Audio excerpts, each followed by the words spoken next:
Hello, everybody. Dallisa here. I'm back again. I'm thrilled to welcome Kate Wind to today's episode. She's going to be sharing her top picks for astrological transits and energy for 2022. I encourage you to stay through this entire episode today because I think it's really going to give you a lot of insight as to what you can expect to feel or move through in 2022. So this is the time to go tell your friends, your family, share the link with them. And that way we can all better prepare for what's to come. So before I bring Kate on, let's go ahead and show our really fun intro for 2022. Here we go.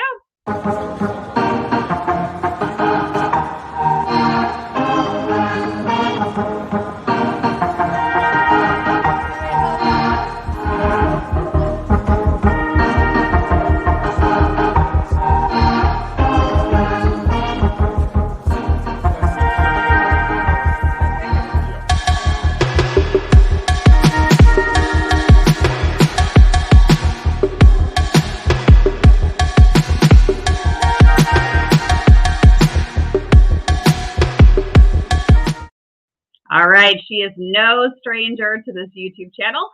Help me welcome Kate Wind. Welcome. Hi, thank you so much for having me. What a pleasure to be here today. Oh, it's going to be so much fun. Yeah. I've got my pen and my paper handy so I can give the summary at the end. But I love how you put astrology. I've had sessions with you before. I find you to welcome in the energy and explain it in a way that people like me understand. Right. Yeah. So welcome. And I would love for you to, introduce yourself and then go right into what you're going to pick as your first big theme or energy for 2022.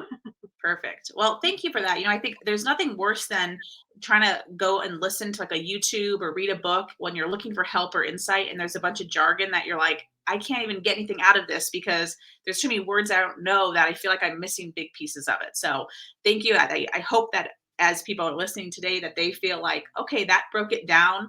I will throw some terminology in there for people that are a little bit more advanced so they know what I'm looking at. But with that said, my name is Kate Wind, and I'm a second generation astrologer based in Las Vegas. And I'm excited to talk about 2022 today because, I think we are on the verge of a lot of themes that have been playing out here the last few years. And so I will start with a fun one. I'm going to start with Venus retrograde. And as you're hearing this, we've already been under this probably for, a couple weeks, if you will. Venus only retrogrades every 18 months. So it's not as it doesn't happen as often as something like Mercury retrograde, right? We're always talking about Mercury retrograde.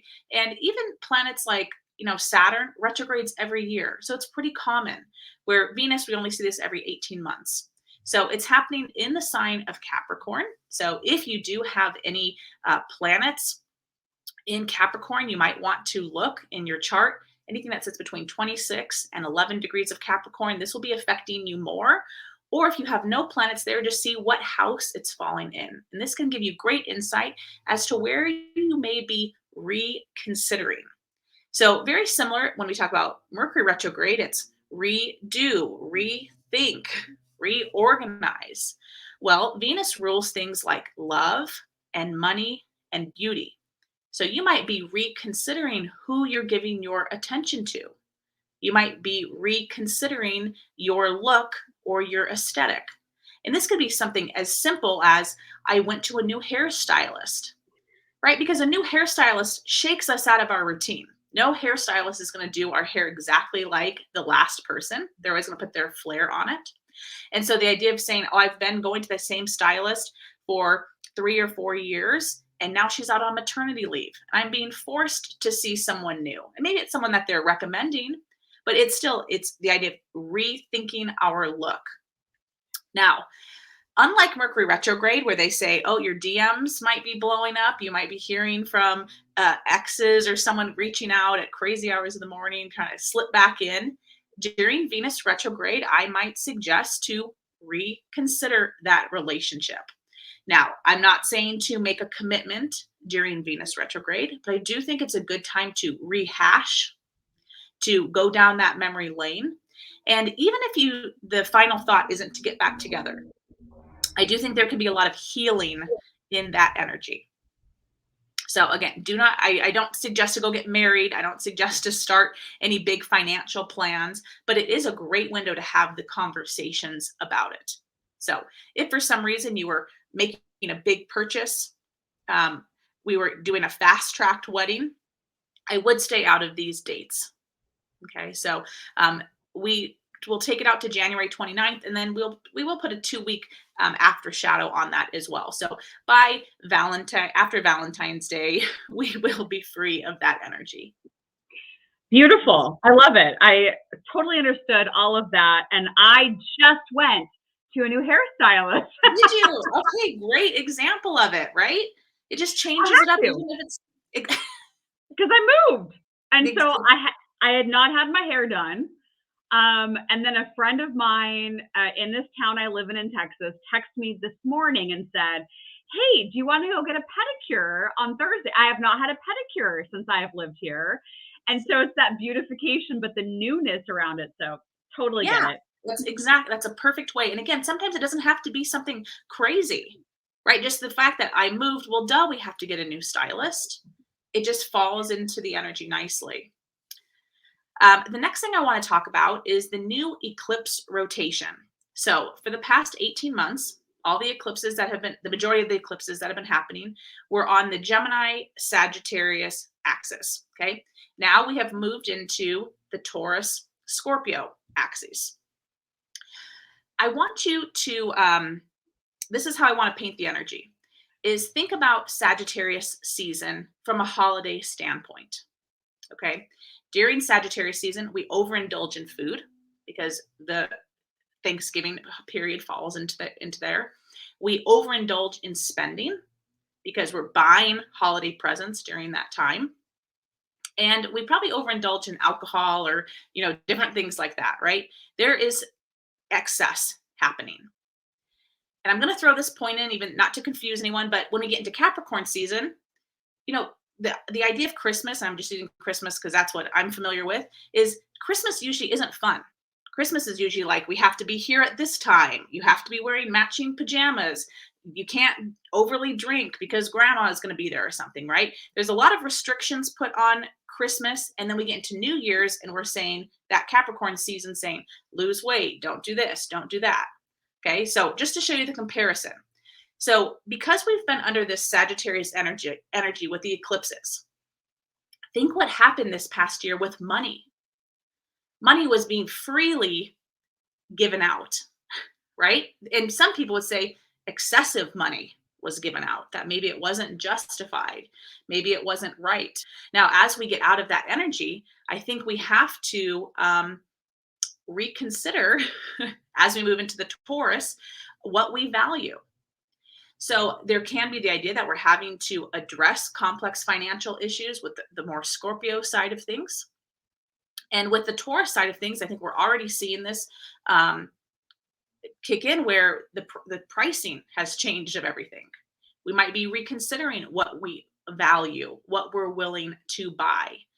We could be going through kind of just an inventory in our heads that, okay, you know what, we used to purchase, I don't know, this kind of chicken, right? And now we're going to start purchasing this, or maybe we're going to start talking about doing meatless Mondays, where we are trying to decide where we are going to put our money.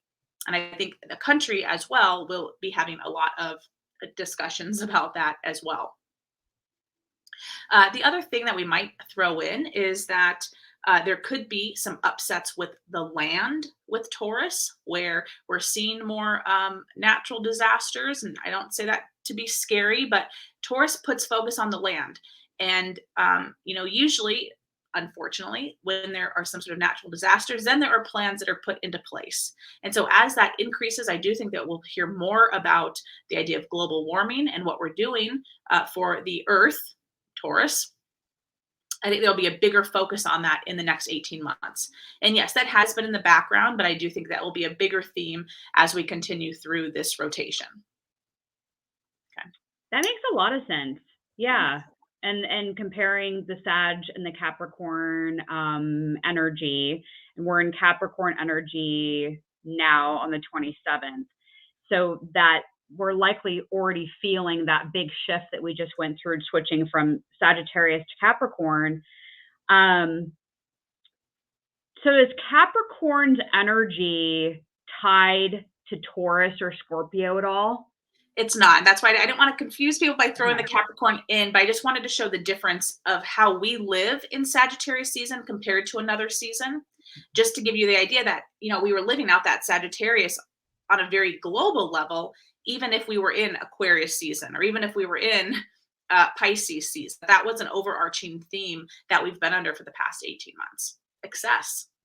Yeah, excess. And so it feels like the Taurus Scorpio axis will be like the undercurrent or the energy that's kind of playing in the background. Yes. Okay. Yes. Okay. And I'm trying to think, this would be a natural progression just to go into the Pluto retrograde. Yes, go for it. Before I dive right into that, one of the big themes of 2021 was that square between Uranus and Saturn. Now, we finished that last hit on December 24th, and we saw last year a lot of structures that we knew were tested with that Uranus energy, which can feel very shaky, can feel very uneasy, because Saturn is the idea that, every day I go to this store and it's the same employees and it's the same rules and it's the same parking lot. And so it feels very comfortable. It allows the mind to think of other things. When Uranus is involved, and again, these are very simple examples, but I'm going to the grocery store and I can't go in both entrances now. They have one entrance shut off because they have the carts on one side and they're doing the whole sanitation process. But you can't be just thinking freely because you're thinking, I have to park on this side because I have to go in this. And you probably forget a couple times and it disrupts your routine. Again, very simple example, but we saw that on so many levels of last year. The reason I'm bringing this up, and I feel bad I didn't write down the exact date, but it is in February or March. So it's right in that window where Mars will activate that degree that those planets were squaring at. Now, Mars is the energy, it is the action. And when Mars hits that same degree, it's possible that we'll see a finale to that energy. It's right around the Pluto return, so it's possible that we might not be able to identify which one's the Pluto return and which one is the Saturn-Uranus, but I do think that there could be another structure that is severely being tested. So with that said, there have been talks, and I try to stay away from the news, but I run a podcast with my mom and she keeps me kind of up to date on what's going on in the news so we can keep it relevant when it comes to astrology. And there's been some talks about a government shutdown. Saturn rules governments. It's the structures. And Uranus is the idea that it is no longer available in the way that we used to know it. So if that happens, I think we had predicted on the podcast, if they are going to do it, I think it's going to be closer to February, March, because I think it's going to align with the Pluto return of the United States or this Saturn-Uranus energy. I think that they did just push it out till 2022. So will be very interesting if it falls even exactly to the date of one of these things. So as we get into the Pluto retrograde, I've talked about it before, but it's the idea that Pluto is returning to the exact location that where Pluto was when the USA was founded. This is a big deal because it only happens every approximately 248 years. It's hard to find other countries who have been through this, right? So there's not a whole lot of research. And also, 248 years, technology's come a long ways, communication has come a long ways. So we can't, it's hard to look at it the way that it was, because any history 248 years ago would be saying war, right? And that's a scary thought to think, oh no, is that going to happen again? Pluto rules everything that's been laying beneath the surface, the stuff that we don't know about. And Pluto exposes. Now, it would be hard to say that we haven't been feeling this energy for the last several years, right? Let's just say you're going to take a 248-hour trip. Once you were 2-3 hours away, you'd feel like we got this in the bag. It's here, right? We've crossed the final state line. Like we're almost there. right? Delisa, you can probably relate to this, just having moved, right? That once you're so close, you're feeling it. So I want to give the example of like the Me Too movement. That was something that was very prominent, that was laying beneath the surface, and it got exposed. It got brought up. So that is an example of how we've seen it. As we get closer, then we could see things like a government restructuring. We could see a government shutdown. I also think it's very interesting that, and I'm probably going to say the name incorrectly, so please correct me. Is it Ghislaine Maxwell? Oh, yeah. Mm-hmm. Gazelle or Ghislaine. There's like a, European flair on there, but I don't know. Yeah, Okay. close enough. I'll just say the Epstein case, Yeah. right?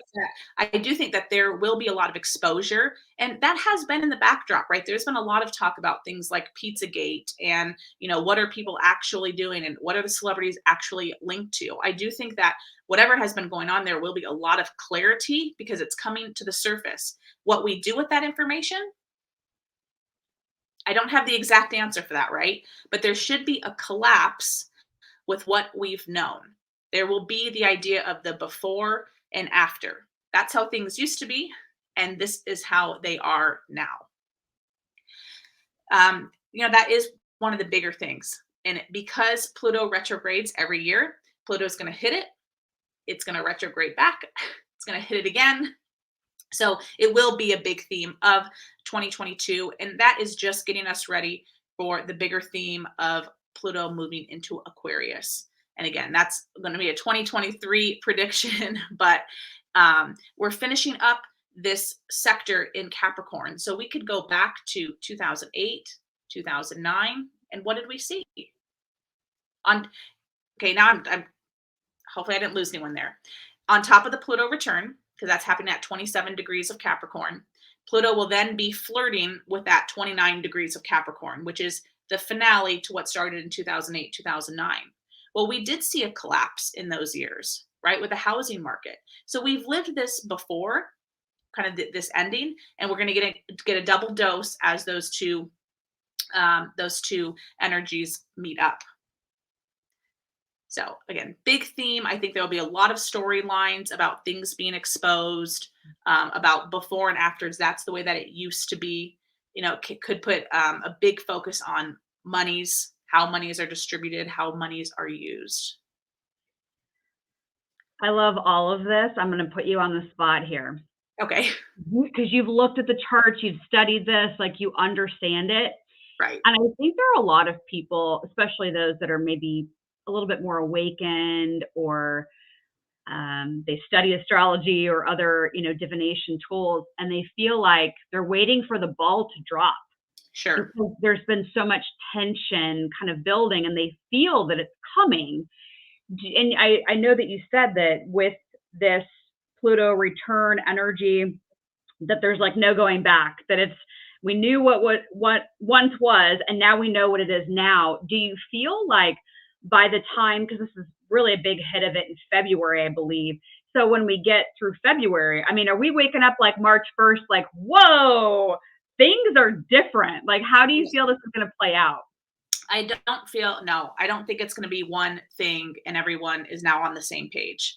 And we have to think of, like, I'm just going to use COVID as an example. And regardless of people's stance on it, the idea is it played into the energies? And regardless if you believe 100%, regardless what your opinion is, the stars are dictating it. The planets are dictating what we're talking about. Okay. And so I don't think it's going to be just one event and bam, we wake up and like, oh, money isn't worth anything. Right. So if we go back to like the COVID storyline, some people got on board right away. And some people are like, okay, what do I need to do? Blah, blah, blah. Right. And some people, maybe they had to have a personal experience where it hit their personal finance or they lost their job. And then they're like, oh, okay, now I'm on board. Right. And some people still aren't on board. So no, I don't think that it's going to be just one incident and it's just done. I do think that the story will slowly reveal itself. Pluto is definitely can deal with darker topics. even disgusting topics, when we talk about Pluto. So I do think that just things will start to surface. When we look at the USA too, I work with a equal house system, but it's happening in our second house of money, of what we value. It's also the eighth house, which is the politics. It is the sex, right? It's the things that lay beneath. Again, that falls very nicely into the Epstein example that I gave. But I do think that there'll be a rebalance of money. And this is maybe another just easy example. Dallisa, I don't know if you're on TikTok, Nope. but okay. For example, and this might sound like a very silly example, but Chanel put out an advent calendar. Okay. And it's like almost $900. It's beautiful packaging, but someone was reviewing all the little things in the advent calendars, and it was like stickers and like these little bracelets, and people were ripping Chanel apart, that this was not worth $800, and like they just put freebie things in this thing. And it got to the point that Chanel like took their TikTok down or made it private. And that's a great Pluto example. Even though as silly as it may sound, the idea is that the people are getting back the power. Chanel, and this is just an example, like Chanel, don't come at me, right? It's just an example of how corporations, these structures that we know, these powerful money houses that we know, will start to lose power. And again, it doesn't mean that these people are all going to collapse. Doesn't mean like Walmart's going to close. I'm not saying that, but like the power is coming back to the people. And especially as we see Pluto moving closer to that Aquarius, when we go back to when the Declaration of Independence was created, it was when Pluto moved into Aquarius, and it started we the people. That's what we're moving back to. So it does have to take away power from some of these bigger entities that we know. And we have to get a little creative. That's why I need that Chanel example is a great example of before social media, they could have gotten away with that. And they could have sold hundreds of them, and people would have just been buying them, not realizing what they were getting into. And the people are now holding power and companies and organizations responsible for what they're doing. So I do think that there will be more of that as we go into 2022 and beyond. Amen to that. Yeah. Makes total sense. Yeah. I'm not on TikTok, but I did recently take my Instagram page private because there were trolls and spoofers. And I was like, I'm done with this. And then interestingly, what happened, talking about big entities, right? So as soon as I turned it private and was just me posting stuff, suddenly all of these people started seeing my posts and commenting. And oh, wow. Yeah. So interesting how that works. So I'll be fascinated to see what happens with some of these, how will I say this without it being flagged, big boxed, big corporations that have created big social media platforms. Yeah. And I have read that the spiritual workers have been targeted more with their social medias being hacked. I like a lot of prominent ones. I know that you had some, I tagged people for you or reported people for you, right? And some of the other big ones that I follow, they have been under attack because it is a growing field. And it will continue to be a growing field as we continue to age more into the age of Aquarius. Some astrologers, that is one of the topics that I think astrologers vary quite a bit on, is like, when was that exact date? And when you're talking about these energies that last thousands of years, right? Like there's some wiggle room, I'll say, of how long do we feel that old energy, and things like astrology, these fall into the age of Aquarius. So they're not, it's not going away. It's not going away for sure. No, so if you think you're on a social media platform and you're talking to one of us and it's not our actual page, just think twice. Yeah. Or if there's any spiritual influencers in your inbox asking for money, I would never email anyone like trying to recruit business. So yeah. Yeah, we're way too busy to like sit there and ask people for money. So exactly. You get a DM with a money request, it's probably fake. Yeah. Right. All right. Beautiful. Okay. What else do you want to talk about today? I have one other thing that I want to talk about, and my thoughts on it are not quite as maybe formed, if you will, as the Pluto energy. But we just had Jupiter move back into Pisces. Now, Jupiter in Pisces is like rose colored glasses, like everything's good, everything's fine. We saw a preview of this in 2021 from like April, it says March, April, May window. And it was interesting because almost to the day that Jupiter moved into Pisces, it was like masks off, some of the travel bans had been opened up.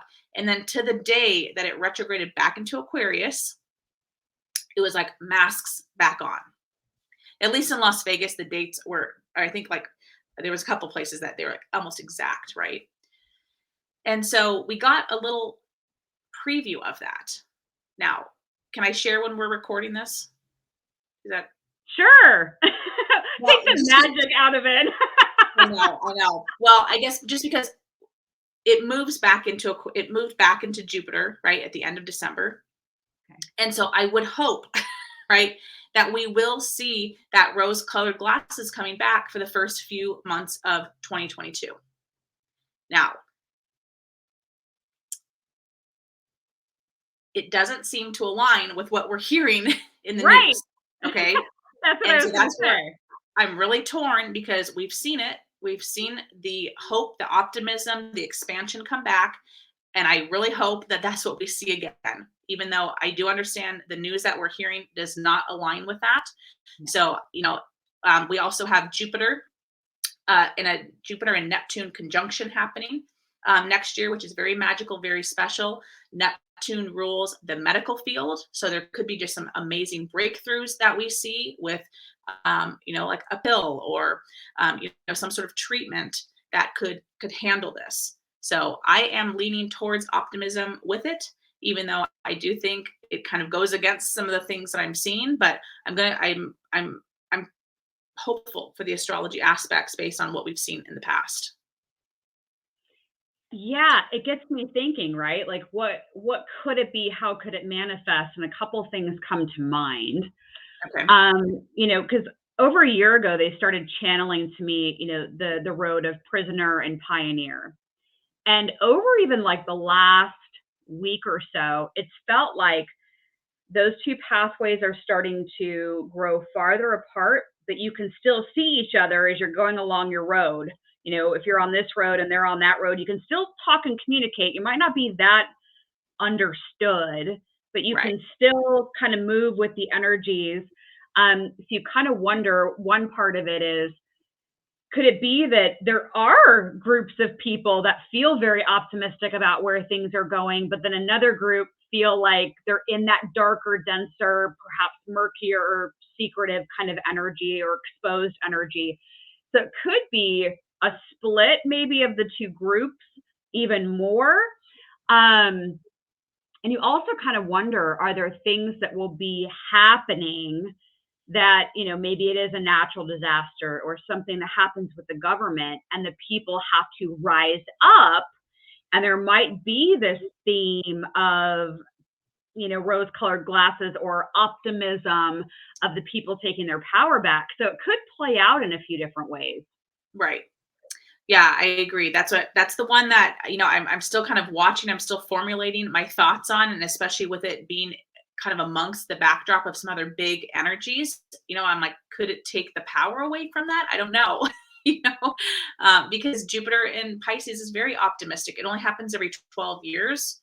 We caught it on a retrograde cycle. So we just saw a piece of it in Pisces when we were in 2021, and now we're going to get the full run through of it. So again, I would hope that January would provide some optimism about what we're going through, or some expansion with, we could talk about drugs or different things that would help calm that energy down. Interesting. Yeah, because some people I know have predicted that, come spring, COVID's like, COVID what? Yeah. So then you kind of wonder, well, then what's going to be happening that, maybe it's the breakthrough or whatever it is, or there's just other things that are taking center stage that COVID just kind of becomes like a backdrop story. Yeah, well, and Neptune rules the medical field. It rules things like drugs. It rules spas. It rules essential oils, kind of the lotions and potions, if you will, right? That can alter our mood or alter our effects. And Jupiter's there, the expansion. So the idea of a medical breakthrough would be classic, I would think, Yeah. Yeah, and it would happen in absolutely. the first quarter. Okay. So I think I'll recap. I Okay. will try my best Okay. to recap, and then Okay. I'll just kind of give the highlights for everybody that's been taking notes and watching this because you gave us a lot to really think about. She started off with Venus retrograde, which happens every 18 months. Um, it's a great time to reconsider or rehash or go down memory lane when it comes to different relationships now through mid-February. Probably not the best time to make solid, big decisions when it comes to relationships, but it's a good time for kind of rethinking through all of your relationship dynamics. And you'll likely be reconsidering things when it comes to love, money, and beauty, new things, perhaps like a hairstylist Yes. during this time. Then we moved into the eclipse rotation, how it's been in Sagittarius, Gemini, and the axis is now going to Taurus and Scorpio. Um, so we've been coming out of an energy of excess money being given out, but now we're going to be going into this axis of energy that's asking us to consider what we value. We may be looking at more complex financial issues, really weighing what we want to buy, what's important to purchase. Could be some restrictive energy around money or changes in where we place our money. And with that Taurus energy, likely an increase in natural disasters or more of an emphasis on global warming. So far, so good? Yes. Perfect. Okay. All right, we have Saturn Uranus energy coming up for like February, March, and it could be a more restrictive energy or a finale to energy that we've seen, where the structure is being tested. Government structure perhaps not available. Looking to those February, March months to maybe perhaps have a government shutdown or something restricted with the government. Is that right? Correct. Okay. Then we have all the Pluto return, retrograde shenanigans. The energy is the same as when the USA was founded approximately 248 years ago. Could be a lot around things that have been brewing beneath the surface, secrets exposed, more around the energy of government restructuring or shutdown, perhaps exposure of things that leaders or celebrities have been doing and having more clarity and answers around that, kind of like a finding out type of energy. Could have some war aspects to it, perhaps a collapse of what we've known to be. Kind of a darker kind of energy, and looking back to what 2008, 2009 was signaling, which could be something related to the housing market back then. Rebalancing of money, rise of the people, yeah, and kind of like the big corporations perhaps losing some of their power, and the people kind of calling out those murky energies. Does that sound right? Yeah, and the only thing I didn't say is that was just the Pluto return on and it is for the US, but for us as individuals, we are finishing out a theme that started that when Pluto entered Capricorn. So you might think of what kind of transformation were you personally going through in those 2007, 2008, 2009. You're putting an end cap on that as we go into 2022. So there is a personal aspect of that as well. Okay. Yeah, so everybody look back to 2007 to 2009. What was going on? What were you making decisions about or thinking through? And then the last piece of it was Jupiter. How about Jupiter in Pisces? Every 12 years, Yeah. and it could lend more of an optimism, an expansive energy, maybe rose-colored glasses, medical breakthroughs, and this is really going to be focused on January, February. Yes. Yeah, Okay. that was excellent. I do my best. I do my best. So I'm going to put you on the spot again. Okay. if you had to sum up 2022 in either a couple of words, one word, a statement, Yeah. what is 2022? What does that fabric, that feeling give you? Before and after is the first thing that comes to mind. Um, That works. okay. Yeah, I mean I we have to be, I would think, go with the flow, and I think we've had to do that the last few years, right? But like in your personal lives too, I would just say like believe what you're seeing. Believe it. Because Pluto exposes, Pluto brings things to the surface, things that maybe have been hidden, so that could be something like, I found a kind of an odd receipt from my spouse. Like, was that just a one-off? Or I would say believe what you're seeing, because something that maybe that's been happening, something that's been brewing, right? We're getting confirmation. We're finally seeing it for what it is. Oh, I love that. I have chills through my whole body as you said that, because so many people, and I've done it myself, we've all done it, where something will come up and you're like, oh, I'm not sure, or your intuition tells you something. I'm like, I don't know, I'll just wait. And Yeah. then the universe comes and like slaps you in the face and you're Oh like, yeah. oh my God. Yeah, you didn't get it that time. Like, here, how does this one feel? Yeah. Right. And so believe what you're seeing. You know what they keep flashing at me when we're talking about this is like UFOs becoming more prevalent and dominant in like what's happening in aerial space and conversations about it. And there's so many people out there that just don't believe in UFOs, aliens, galactic beings, whatever, right? And so Yeah. it, like, imagine a humongous like spacecraft just hovering over like Los Angeles, and you would see it and you Right. could no longer deny it. But Right. imagine how much like that would actually rattle so many people that their beliefs did not align with that. Sure. Well, and we still have Saturn in Aquarius, all of 2022. So Saturn in Aquarius does rule the idea of activity in the sky. So, the idea of UFOs, putting more focus on air. I think I've talked about this on a previous show, but how we lived it out in 2021 or even 2020 was, I need air, I need space, 6 feet, stay away, my space, this is my area. But we still have more of the energy to live out. So that would not shock me. And same with the Pluto thing. And do I think that maybe we're going to visually be able to see it? I don't know about that, but Pluto would be the idea where the government is mandated to expose documents that they have, right? Where that something that has been covered, something that's been secretive, now is public information or public knowledge. Yeah, and something big enough to where people are just, it's almost like just noise right now. Like somebody will put out a video or they'll say, oh, I saw these 12 UFOs. I'm a pilot, right? Yeah. But then people are like, oh, I'm going to go watch this reality TV show. I'm going to drink a bottle of wine. Don't bother me. Like, Yeah. so I want that like big aha that's like so undeniable. I know. And I don't, that would be cool. I would be for it. I don't think that that's the way it comes out. Okay.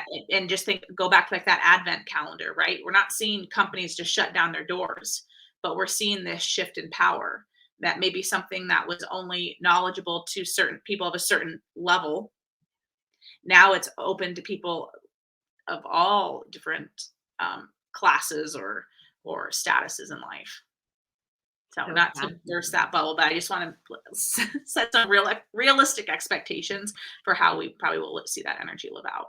No, I appreciate it. Bring me back down to earth. That's good. Right, right. No, it's good.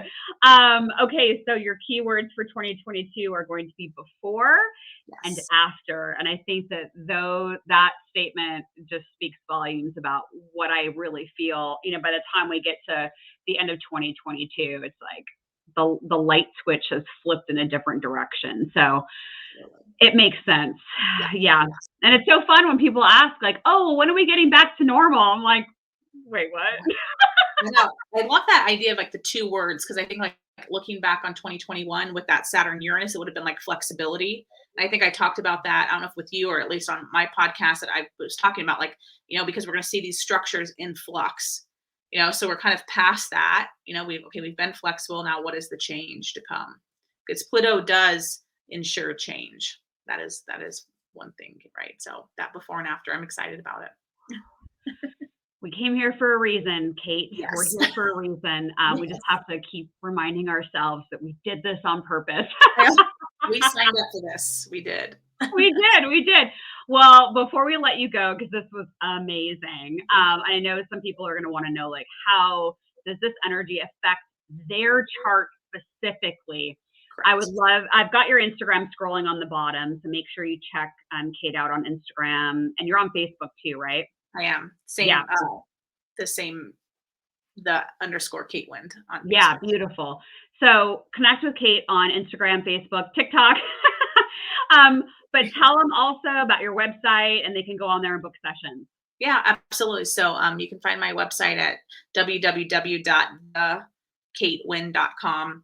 It has all of my services. I have blogs there, also the link to the podcast that I run with my mom, which is just another form just to stay in touch with what's going on. Yeah, we are going to need, I feel, even more as we go into the next few years. We're going to need really talented astrologers like yourself that can help guide us through what the energy is.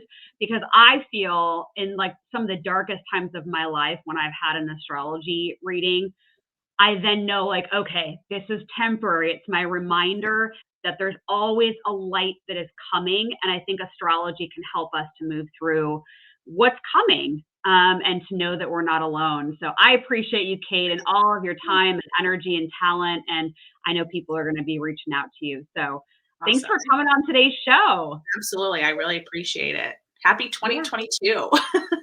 Happy 2022. All right, everybody, you heard it here first, before and after. So make sure you go share this video with your coworkers, friends, family, whoever needs some insight for the year ahead.